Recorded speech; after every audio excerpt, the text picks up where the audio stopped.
And we are in We're good. All podcast right. number 3. Real life bowling podcast number 3. Hashtag Number RLB. 3. Hashtag. Yep. All right. uh, so who we repping today? What do you think? Bowler Smart? Doing a little Cool Wick action. We Oh, are Cool Cool Wick. Cool Wick. Wick. My bad. Heck yeah. So guys, Cool Wick is a company started by our boss Cliff Barnes, who also has started Bowler Smart. It's an amazing apparel company. They don't just do jerseys; they do shirts, polos, hoodies, custom everything. They have got quick to ship items. They can do score. Oh yeah, that's right. Score. I forgot about the sports. Yeah, we were doing those for the college teams. Yep. And I mean, and a lot of professional bowlers are on the level. Can you enhance the visual again? It's a little Which choppy. one? Can you do that? The Oh, visual. I think yeah, because sure. yeah. Yeah, it's a new one. Yep. Cool. And then we'll go back to it real quick. See, you guys still learning. But yeah, Cool Wick is fantastic. I've This worn. better? Better. Hey, there it is. Yep. Cool. There it is. We're Scorts. learning, everybody. We're learning. I think we should do some ball reviews in those scorts. That's how you get the views, man. That's how you get the views. Yeah, tell me about it. So Cool guys, Wick. Cool Wick right here. This is my new Cool Cool Wick Wick. shirt. Haven't been able to bowl in it yet, but it's new. But you're staying cool in it, right? I am staying cool in it. Yes. So guys, this one's going to be a little bit more personal. The last two have been a little more technical, in depth on just kind of bowling in general. But Chris and I kind of wanted to give you a little bit more of a background on us as bowlers. We both grew up together, but we both kind of had like different ideas and views and how we went about what we did and how we came up through the game. So this is going to be our real life bowling story, so to speak. Do you want me to start? Or do you want to go first? Yeah, go for it, man. Go for it. Okay. So I started when I was 10 years old. My Nana, my dad's mom, had bowled for her entire life, and I was spending a ton of time with her all the time. I loved being around her. So I was always in a bowling center, so I just naturally started to take up bowling. Actually at Mariner Lanes, not Spring Hill. I started at Mariner Lanes. Which is now Strike City. Which is now Strike City, yeah, in Spring Hill, Florida, in the youth program. And for me, I played every sport when I was a kid. Basketball, football, all of it. Like it, nothing really stuck as like something I was interested in. I was just bouncing around a bunch of different things, but bowling just seemed to be just different. It was more interesting to me because there was more going on, I guess, for me, because it was so difficult to consistently do well. When I was 10 years old, I averaged, I think, 88, and I was so like interested in like how to get my average to go higher. How do I get my average to go higher? How can I be, just keep getting a little bit better and better. So I stuck with that for a little while. I think I averaged like 111 when I was 11, and I think I was like 140 something when I was 12 years old. And for me, it just kind of happened a little bit more naturally. I was just a little bit better at those sports than all the other ones. I'm not the most athletic dude in the world. So for me, basketball, football were kind of out of the question at an early age. So for me, bowling was easier for me to do, I guess, So I got into it there. I started kind of practicing more and more when I was about 13 years old. I was homeschooled, so I didn't have to go to school. So my mom made my PE bowling. So I always got an A, which was nice because I just had to go bowl, which made it easy for me. Funny. I met Chris about when I was 12 or 13 years old. He was leaps and bounds the better bowler than I was because he was older than me. He was just better at everything. So I kind of started hanging out with him, our group of friends back home, JMO, Eric, Ryan Clower, all the kids that were just a little bit older than me. I tried to keep up with them and try to compete with them growing up, and it was a lot more fun for me. When I was 14, I bowled my first 300. I remember that. I bowled my first 300. I called my mom, and we live right down the road. She came in crying, like running, gave me a big hug. And then 6 weeks later, I bowled my first 800 series, which I believe is still a Hernando County record for youngest to ever bowl 800. I bowled, if I remember the games correctly, it was 299, 235, 279 for 813. That was my first ever 800. And I didn't even know I bowled 800. I was kind of upset that I didn't bowl 300 because at the time that was all I was focusing on, that I didn't think that like 800 was a thing. Like it didn't register that was impressive.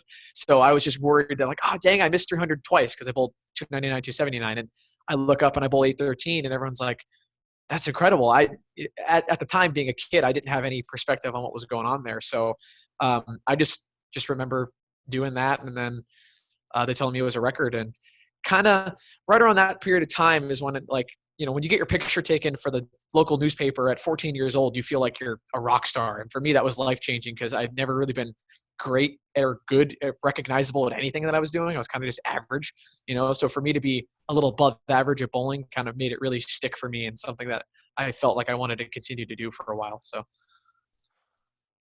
Okay, that's kind of the that's beginning pretty story good. for me. That's pretty much how I remember it. For me, I started when I was 12, 11 and a half, 12, late start. I bowled a little bit when I was younger, way younger, like when I was, I don't know, like 3, 4, but like did not take it seriously. Don't even remember doing it. Bowled at 12, bowled with my mom, bowled with my dad. And I really don't know why I stuck with it, because I was actually pretty good at football. No one knows that. I was actually pretty good at football. So I was probably gonna play football in high school, stuff like that. Um, but people do know I'm lazy, and that's outside, and it is hot in Florida. So me being a kid, I was like, bowling's inside. Let's roll with that. So I bowled. I started off with a 135 average when I was 12. By the beginning of the next season, I was averaging 179. I ended up winning the Ute State title because it was handicap, and that's a really big jump. So I ended up winning the Ute States that year. Did I? Yeah, long time ago. I'm old now. Won it that year. I bowled my first 300 when I was 16. First 800 when I was 17. Black 17. Widow, right? Bowled the first 300 with the Black Widow. Bowled my first 800 with a Game Breaker. Yes. God, that ball. That ball. But I kind of knew I wanted to bowl from right when I started. Like I went to junior gold when I was 14. I was not good enough. I barely got over the minimum 175. But I just wanted to compete. I wanted to do it. I never got discouraged when I came in like almost last at junior gold. At that year, they had 947 entries. That number sticks out. So I'm just gonna roll with it. Probably wrong, but I finished like 913 or something like that. Oof. Yeah, it was terrible. But I was like, I mean, I'm been this weirdly logical for a while, so I was like, oh well, I should suck, so it's fine. And I was totally okay with not being good. And I was like, I just want to get better. But I always wanted to bowl. I remember just watching, Pete Weber. He was my guy growing up, stuff like that. That's pretty much my story. I feel like I wanted to say something and I forgot it, but I'll remember it eventually. Yeah, that kind of shows the different perspectives, we both had a different way to get into it, and started at different ages and stuff like that. So that's pretty cool. For me, I watched ESPN Classic growing up. I watched Parker, watched Earl, watched the lefties, and then I just watched that on TV, and just the atmosphere, like people cheering for you to strike, and like just the doing it week in and week out thing was pretty cool. So for me, when I turned 18 is when I decided to go adult. I didn't go the college bowling route. I wasn't same for me. I was 18, and I actually didn't want to go to college because of a funny story. Because when we won the state championship, my high school, my senior year, yeah. That banner hangs up yeah, that banner hangs up. Forever, man. Titles are forever. But when the coach talked to me to bring about the Game Breaker, the coach from FSU was trying to recruit me, and he called it the Columbia Game Breaker. And I was like, why would I go to school when the coach doesn't even know bowling balls? I was like, I'm not doing that. Oh man, I didn't know that story. I didn't know that's how that went. That's crazy. Right. Funny. That's fantastic. So yeah, so we both went adult at 18, you said, right? You went. Yep. Yeah. So I actually got kicked out of youth bowling. I remember that. Yeah. I got kicked out of youth bowling because I just wanted competition, and I was bored with bowling in youth, so I bowled adult before I was supposed to. and I actually won an adult tournament as a youth bowler, and I got paid money. So they Just disc. they were like, you could leave, or it could be an issue, and I was like, I'll just move up. It's fine. I moved up willingly. I didn't do anything illegal. Um, uh, and that's when I moved up and I was started to be able to collect money. That's when I kind of realized that like, oh, I love this, but this can become something more for me. And that's when I really started to kind of like put the hammer down.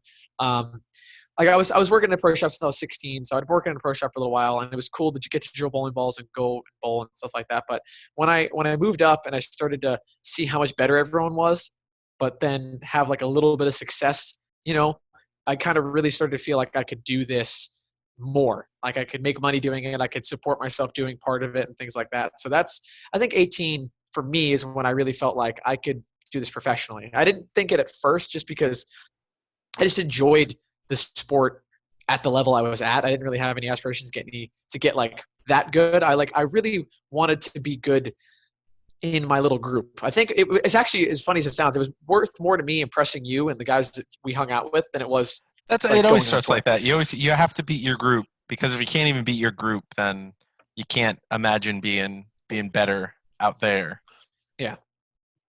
Yeah. For me, like when we used to bowl back in the day, if I beat him, I highlighted my day. Like, because for me, I looked up to you guys, and it's not even just him. Like we hung out with a couple guys, Jason Marr, a couple of the older. Again, I was 14. Anybody that knows Jay Marr, you understand. Yeah, I was 14, 15, hanging out with guys who were 19, 20, 25, 30, whatever it was. So for me, that's kind of where I built my kind of, that's just what I was trying to be good against those guys. Like you said, it's just, if you can't be good in your group, you can't be good out there. So, but when I turned 18 and I was able to kind of go out and see that there was other like really good bowlers outside of our group and that I could compete because I've been trying to put myself up against them for so long, that's when it really started to kick into high gear for me.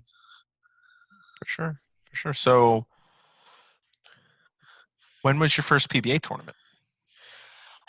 So I bowled my first PBA tournament when I was 15 because I won my spot in the Win a Spot sweeper, and I finished third. They paid the top three a spot into the regional sweeper. So at that time, it was a little bit of money, but it was also you got a spot into the sweeper into the regional. So I was 15 and I bowled and I qualified third. I had no clue what I was doing. It just somehow worked because I was at my home center. I was more comfortable than I've ever had been. And then I remember we were bowling on Cheetah, and this was old Cheetah, and scores were ridiculous. And I'm just trying not to double jump people. And I'm watching guys throw 10 and 11 baggers around me, and I can't even bowl 180. And I'm just like, oh, I am not ready for this. This is not for me yet. So it was a fun experience, but I didn't bowl another PBA event until I was almost 19 years old. So I took a while before I decided to bowl. I was gonna say you were there. It was in Victory Lanes in North Carolina. That's right. That's the first one you went with me. That's right. Yes. That was the first time we traveled together. That was my first check. I was 17th. I was a couple pins off, I was 18th, and I was actually alternate because 17th didn't want to do it. So I was score boy, and I had to be in full dress, and I was going around getting all the scores. I think I was either 18 or 19 when that happened. So it was the first time we traveled together. Yeah, absolutely. My first PBA tournament was the Spring Hill Regional, obviously. I've got to bowl that one. Because after I bowled that one, that's when I didn't want to bowl youth anymore. So I had to be 17 or 18. I cashed in my first one, so I was like, yep, awesome. Hooked. Let's keep going. Yep, let's keep going. All right, let's go from our first PBA event to our first PBA wins. How about that? Okay. All right. So we both have pretty awesome stories. At least we think they're awesome for the way we won our first They're pretty much the same, which is interesting because it's the both of us. So it's kind of funny that it's the same. Yes. So let's turn the clock back to July 2017. It was actually my birthday weekend. I turned 21. No, 22. What am I saying? And we're bowling the Spring Hill Regional. I had just I just started bowling good again in June. I had a rough beginning of the year, and I just started bowling good and kind of figuring things out a little bit and starting to see something I liked. And I was physically Shout bowling the out ball Sean better. Ryan. Shout out Sean Ryan. Help. I was I had to do it. yeah. I bowled a regional in Albany the week prior. Finished in the top 8. Bowled well on Saturday, but didn't bowl well on Sunday. Couldn't get out of my own way. I go to see Sean Ryan, who worked for Bowlers Mart, is now the Storm Tour rep. He's basically my coach, and he straightened me out and did a couple of things, and the ball was coming off my hand better than it ever had, and I started like hitting my target, and my ball motion was better. I'm like, okay, so I go into the Spring Hill Regional. It's funny. That was, I think that was one of the first regionals I got asked to bowl the Pro-Am. And in that center that we have Sterner, we've got Walter, we've got Tom Doherty, we've got all these guys with all these accolades, and they get the introduction, everyone claps, whatever. And on Friday, I'm standing there bowling the Pro-Am, and they introduced me, and that center erupted louder than for any of those other players. And it was crazy because at that time I had moved away from Spring Hill. I was in Merritt Island working the pro shop there. I hadn't been back to that center in almost a year. So everyone still remembered me, obviously, and I grew up with a lot of those people. A lot of the older folks there remember me when I was younger, coming in there as a kid. So it was a really cool atmosphere to be around that much support from people. So it kind of made bowling a little bit easier. Come Saturday, we're bowling on Chameleon. We're bowling on 43 feet, and I have a look on the gutter. And at that time, if you gave me outside of 5, I struck a lot. Like my ball just struck. I was comfortable. I threw it. I felt like I didn't miss, even though I did. I was the most confident I'd ever been playing left. So I get off to a quick start. I have a really, really good block. I think I qualified 3rd, if I remember correctly, for the catcher's round. Second or 3rd. Yeah, I think so. 2nd or 3rd. And to be almost on top of that field at that time for me was, that was the best bowling I'd ever done up to that point. So I'd never been in the top 4 in a regional environment before that. So that was, I'd made cuts, I made match play, but never bowled that well to get that high up on the ladder to start. So we come back in on Sunday, and I have virtually the same look. So I get off to another quick start, and I go from 3rd to leading for the first cashers round. So I went from 3rd to leading for the first cashers round. We bowled 4 games, then they re-oiled. We bowled another 3 games. I think I stayed in 2nd or 3rd. And then we bowled 2 more games. After that re-oil, those 2 games, my ball started to do something I hadn't seen it do all week. It started to wiggle, started to not hook. There was so much oil in the lane after being re-oiled so many times. The pattern got so tight that I started to struggle. And I had drilled the bowling ball for that tournament that hadn't gone down the lane whatsoever. I drilled it for this specific instance as if my bowling ball doesn't hook, this one will. And I threw it for the last 6 shots of the second game, and I got a triple. And that triple was able to keep me in 4th place to get into the ladder. So the first match, I'm bowling Jason Sterner, who at that time I'd known Jason. He actually was from the Merritt Island area at the time. I was drilling his bowling balls. We were buddy, but he's Jason Sterner. He's got a national title. He's good, one of the best guys in the region. He's so he's, it is what it is. But I remember sitting there, and you and I were having a conversation about what we're going to do and what I was going to see. And I'm warming up, and I took a ball and I hit it with 360, and I'm throwing it up 2-3, and I'm missing the head pin right. And I hear everyone in the background. I'm like, oh, what's he doing? What's he doing that for? Does he know what he's doing? What's he doing? And then the last couple minutes, I took out what I was throwing, and I was striking. And I started off with the front 8. Yeah, I started off with the front 8 that game. And Sterner spared a couple times. He wasn't bowling bad, but I started off the front 8, and I went 9's first strike for 279, and I won that match. It felt like it went by instantaneously. It didn't even feel like – step ladders, man. Step ladders go by quick. Yeah, that was like I said, that was the first step ladder I ever made. And I mean, it was so quiet. I could hear – this might be just me being over analytical, but I could hear my footsteps hitting the approach. It was crazy. So we go into the next match. I bowl Chris Acaro, another good player. I was waiting. I forgot who it was. That's right. It was Chris. So I bowl Chris Acaro, and I get off to another hot start, and then I leave a couple 7 pins, and I look back at him, and he's like, change balls right now. I'm like, okay, I will. So I change bowling balls. I ring 7 again, And then I hear people chirping like, "Why did he change bowling balls? He was striking. Why did he change bowling balls?" And I proceed to go like off the sheet for like 250 or 260. So I bowled 2 matches in a step ladder for my entire life, and I have like 520 or 30 for 2. It's my look couldn't be any better than it was, and I was throwing it about as good as I could possibly expect to throw it under those circumstances. Get to the title match. Bowling Tom Doherty. Tom, national titleist, big intimidating Tom. I'd actually known Tom for quite a while. I was really good friends with his son growing up, so I'd known Tom, and it was just crazy to be, bowling against him for a regional title on my birthday weekend in front of my entire my hometown crowd who's seen me grow up in this entire bowling center. So it was a picture perfect story.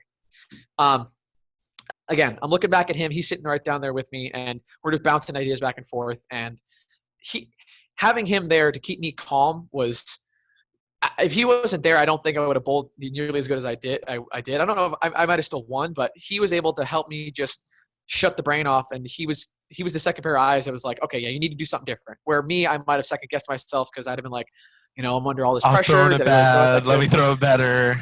Correct. So having him there was unreal. So we're going through the match, and Tom is a master at gamesmanship. I will say that. And he knew how to try to get into somebody's head, I think very, very well. But because I was so focused on what me and Chris were doing, it really didn't affect me whatsoever. So I'm bowling, striking a couple of times, get off to a lead. And then once I had the lead, I never lost the lead in the match. And his ball reaction was pretty good, but he just wasn't striking when he got there. And we get up to the 9th frame, and he flags a spare. And we look at each other, and in that moment, my brain turned off, and I didn't know how to do math. And he looked at me. He's like, dude, you won. I'm like, what? He's like, yeah, you just got to keep it on the lane, and you won. I'm like, okay. And I go up there, and my knees are buckling, and I throw a shot. I ring 7, and I make the spare, and then I almost didn't even keep it on the lane for the last shot. And I got overwhelmed with emotion that just happened. And there's actually a video of that where he's the first person there, and I'm crying. I'll admit, I don't care. I'm crying in his arms, because that time I didn't think I was good enough, and I didn't think I should have won prior to that. I thought that, I was good enough to compete. I wanted to compete. I wanted to win. But in my mind, I wasn't definitely at that level to win. So to beat the guys that I did in that, 2 national tour guys and a really good regional player, to beat those guys in that format on my birthday weekend against who I did, it was just, you can't write a better story than that for me. And it just meant so much to do that when it didn't feel like I was ready to. So it's a good lesson for people that, don't be afraid of success, because sometimes it'll just smack you in the face, and then you don't know how just to gotta let it happen. Just gotta let it happen. It's all about letting it happen. Yeah. And then once I won, the floodgates were opened. I bowled good for months after that. Yeah, he bowled good the rest of the season. He made another step ladder. Actually, nationals. It was an X-frame stop at the time. He made the Chesapeake step ladder. And then he won again in Fayetteville. And there's a funny story with the Fayetteville ladder. So we actually both made that ladder. Mm-hmm. Funny story. He sneaks in last check, or last cash spot, or last match play spot by 2 pins. By 2 pins. Only left-hander. Runs over round robin, being the only left-hander. Gets to first place by a margin. A pretty good amount, yeah. Considering I was in last. I qualified 4th? Third, I thought. Third, yeah, because I bowled Victor Flory. I beat Victor Flory. What's the other guy's name that I beat in the next match? Brian Dennis. I beat Brian Dennis next. Welcome. And then, your attention to detail over there. Remembered every single thing. But we actually both made the final match. So we're like, all right, it was pretty awesome. Yes. The match was insane. It was incredible. It was crazy. It was crazy. So we have a discrepancy. I think I still bowled better, but that's besides the point. On one of the lanes, this is a true story. My ball was getting airborne. My ball was actually getting airborne on one lane. So I was throwing a no rules on the left lane. which is at the time was the biggest, strongest roto grip asymmetrical bowling ball. That ball was crazy strong. On the right lane, I'm throwing a matchup hybrid, probably the weakest ball in their line. So over the cap. Over the cap. And on this lane, I can not get a hook because the ball's getting in the air. It was crazy. I bowl 227. 228. He strikes out. He threw the last 5. I think he threw the last 5, right? Yep. Because I throws the last 9. 5. Yep. We both hit we both just hit the pocket every single shot. He strikes out for 228. We tie. How insane is that, right? Like, I thought that was absolutely wild. So we go into a roll-off. The way we practice, like when we're practicing together, is literally roll-off bowling. We bowl one shot against one shot, and whoever. So we went 3 strikes? 2. I get up strike, he gets up strike. I get up strike, he gets up strike. It was 2 shots. 2 shots. Yeah, 2 shots. Yeah. We got up on the right lane, we struck, and then we got up on the left lane, I struck, and then you. Oh yeah, then I light mix 7, and I stand by that. I stand by that. It should have fell. It should have fell.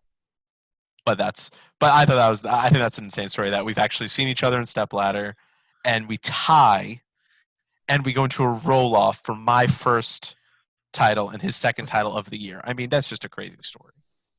The car was hot that year. Yeah, it was that year, 2017. Me, Queso, and Christian Escono, we traveled to almost all the regionals. Christian, that was his play of the year. Christian won 3 times. Queso won twice.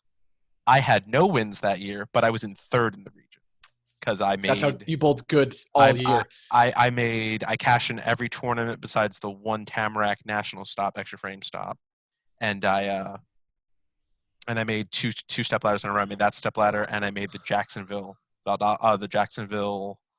Air Force Base. Air Force Base. Navy, Yep. Yeah. Navy Base, Air Force Base. The Jacksonville base stop. I made that step ladder too. And he stoned 8 to lose his match, which was pretty upsetting. Yeah, I was excited. I was very excited. You didn't drink heavily at all. So that was the end of 2017. Probably the best year bowling I've ever had. I've been bowling pretty good.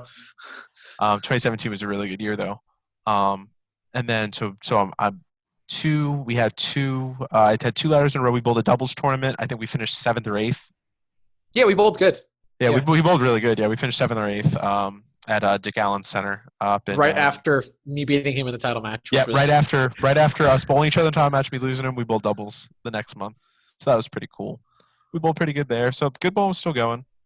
Now we get to my first regional title, which is the first tournament of 2018. My birthday weekend. So right there, we're already seeing the similarities, why it's funny. My birthday weekend. I qualified 4th for the ladder. I beat Dick Allen. Yep, I beat Dick Allen, Brandon Curtis, and then I bowled Tom Doherty in the final match. See how crazy this is? We weren't joking. It's crazy. Tom Doherty flags a spare. In the 9th. I was ahead the whole match anyways.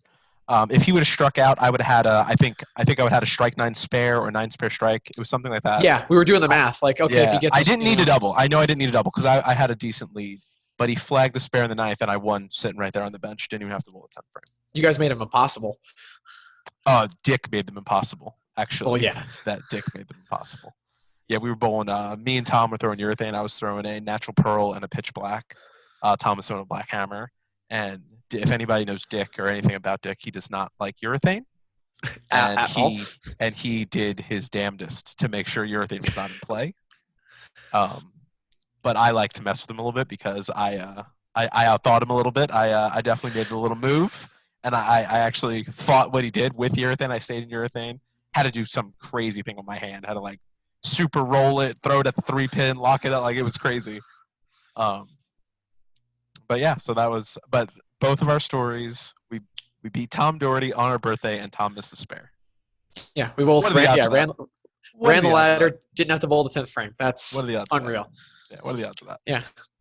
And he continued to bowl well all of 2018. I didn't, unfortunately. But that's kind of what we wanted to talk about next. Is I haven't had I've had success. I haven't really bowled incredible since then, but I've bowled well. I mean, I'm not like going out there embarrassing myself, but like I haven't been able to get to that dominant feeling or that dominance again since then.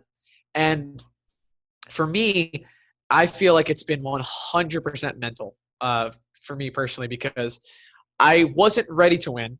And when I did win, I kind of let the expectations of everyone that was back here, like, kind of get up here and not let me bowl because now I got kind of like a target on my back.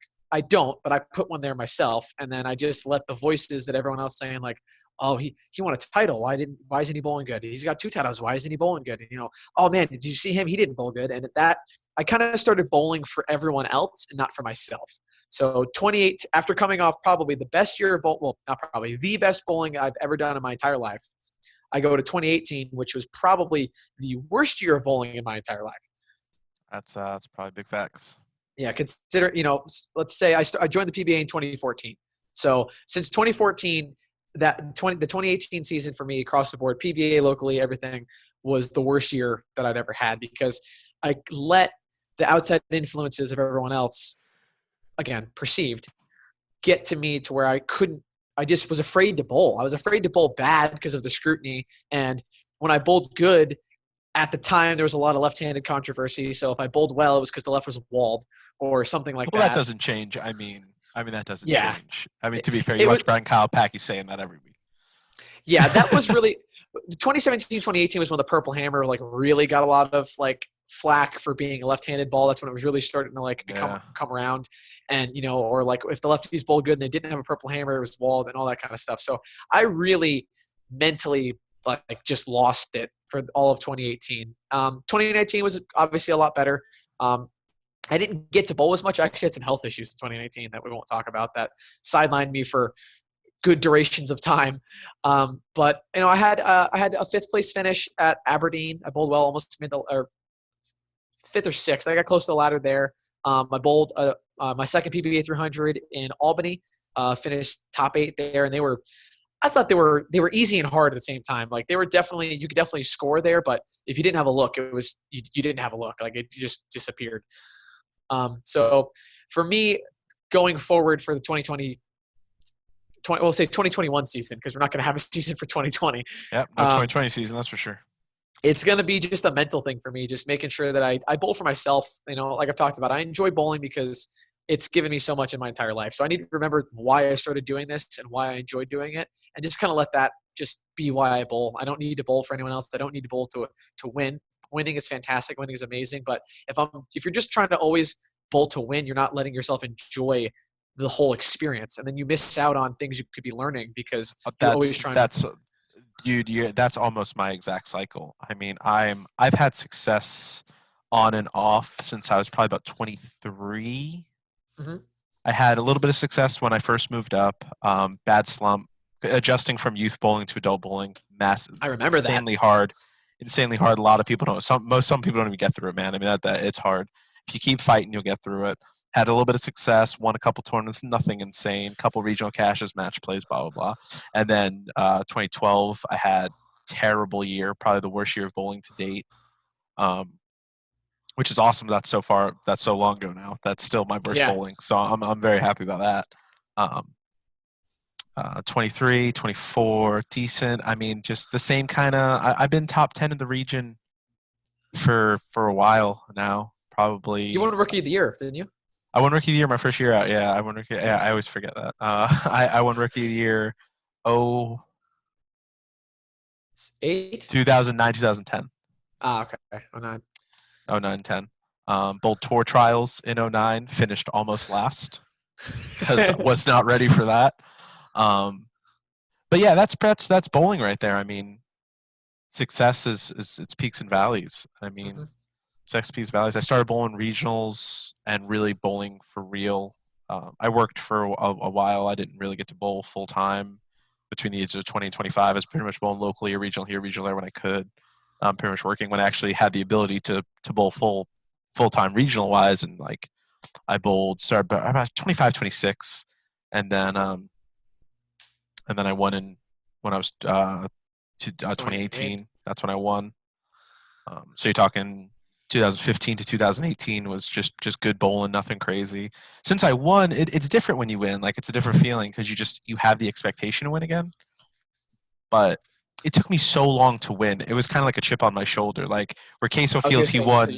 Yeah, where Queso feels he won way too early, I feel like I won way too late because I'm a bit older than him. A lot of people that came up after me was winning at least a few times.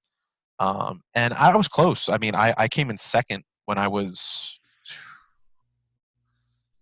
I finished fourth. My first ever PBA region. My first ever PBA regional that I bowled as a member. I finished fourth. With a tropical heat. Right? Wasn't that the one you bowled against Freiburg with the tropical heat, didn't you? Yes. You both bowled like 160 or 150 well, or something. We tied at 158. There you go. Yeah, it was one of the worst matches ever. It was one of the worst matches ever. But I finished fourth, and that was my first ever tournament as a PBA bowler. And then I finished second. Couple years later, couple second places, couple ladders. Sarasota finished fourth. I mean, I've never been locked out. It seems when I get there, and that's kind of what I'm talking about now, is I don't win. I'm always close, but I don't win a lot. And that's kind of my thing, is winning is so hard. Winning is so hard. You can't expect winning is a mindset in bowling because you can't expect it. It's not, if I work harder, like, I think football is a really prime example. Yeah, that's a team sport, but the team that works harder and prepares more is probably going to win. Mm-hmm. In bowling, it's not like that.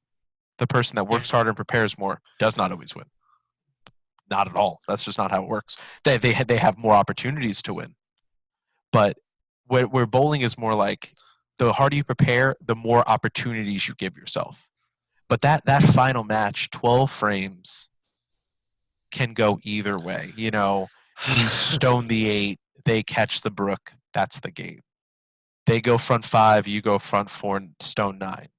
You run the ladder, you get to the step ladder, you lose the look. That's what happened to me this year. I made a step ladder, Myrtle Beach.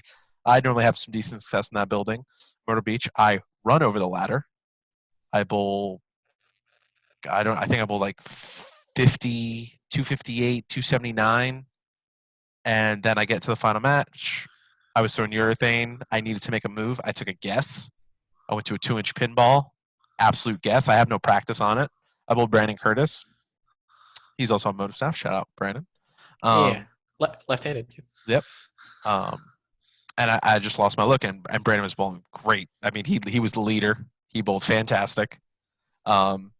And he bowled 220. I bowled 100. I probably bowled 180, but I ended up fishing the last 2 frames because I wanted to see if I missed the right choice. And it turns out it just changed so much. Like, it just changed so much. I was not getting 220 again.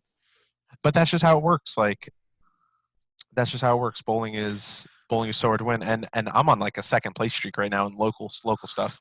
Hasn't been a lot of regionals. For the South region, regionals don't happen between December and April. They just don't happen. Our first one was scheduled for April. Yeah, April 19th was supposed to be our first regional. If you're a senior, though, you have infinite amounts. Oh man, you're a senior in the South, dude. You balling, dude. Regionals every weekend. So why do you think that is? What do you think is?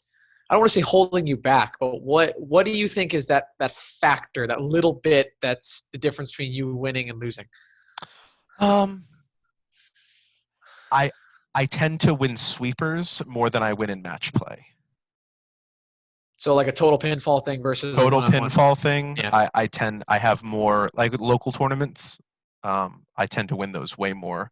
5-game sweepers, 8-game sweepers. I mean, I've won a lot of sweepers. Any kind of sweepers I'll win because it's the pressure is always there, and in match play the pressure goes up and down. And I'm a very streaky bowler. So like, if I'm focused and I'm on fire and I'm good, this last weekend we had a step ladder. It was 8 games qualifying. I get to, I'm fighting. I'm just outside the ladder. And then I make the ball change, catch the good pair, bowl 298, grind the last game in the ladder. And then I was second. So there was a match before me. Wait that match. Next match, I'm bowling. I had a game plan. Game plan didn't work. Bailed on the game plan. made a crazy. I loft rolled it with the blitz because they were super flat, and I bowled 258. 258 bowled a great game, but that's not going to last. So then I wait. Carlos comes on. Carlos, um, he starts off front five, and I just don't have the look I had beforehand. And it's just simple. It's something like that. So like it's I don't know why. It's just match play has never treated me well, and it's gone both ways. It's gone. I would view it as I got unlucky, and then there's ones that I would view as I just choked or I bowled bad. It goes both ways. I've old regionals where they used to do the match play format.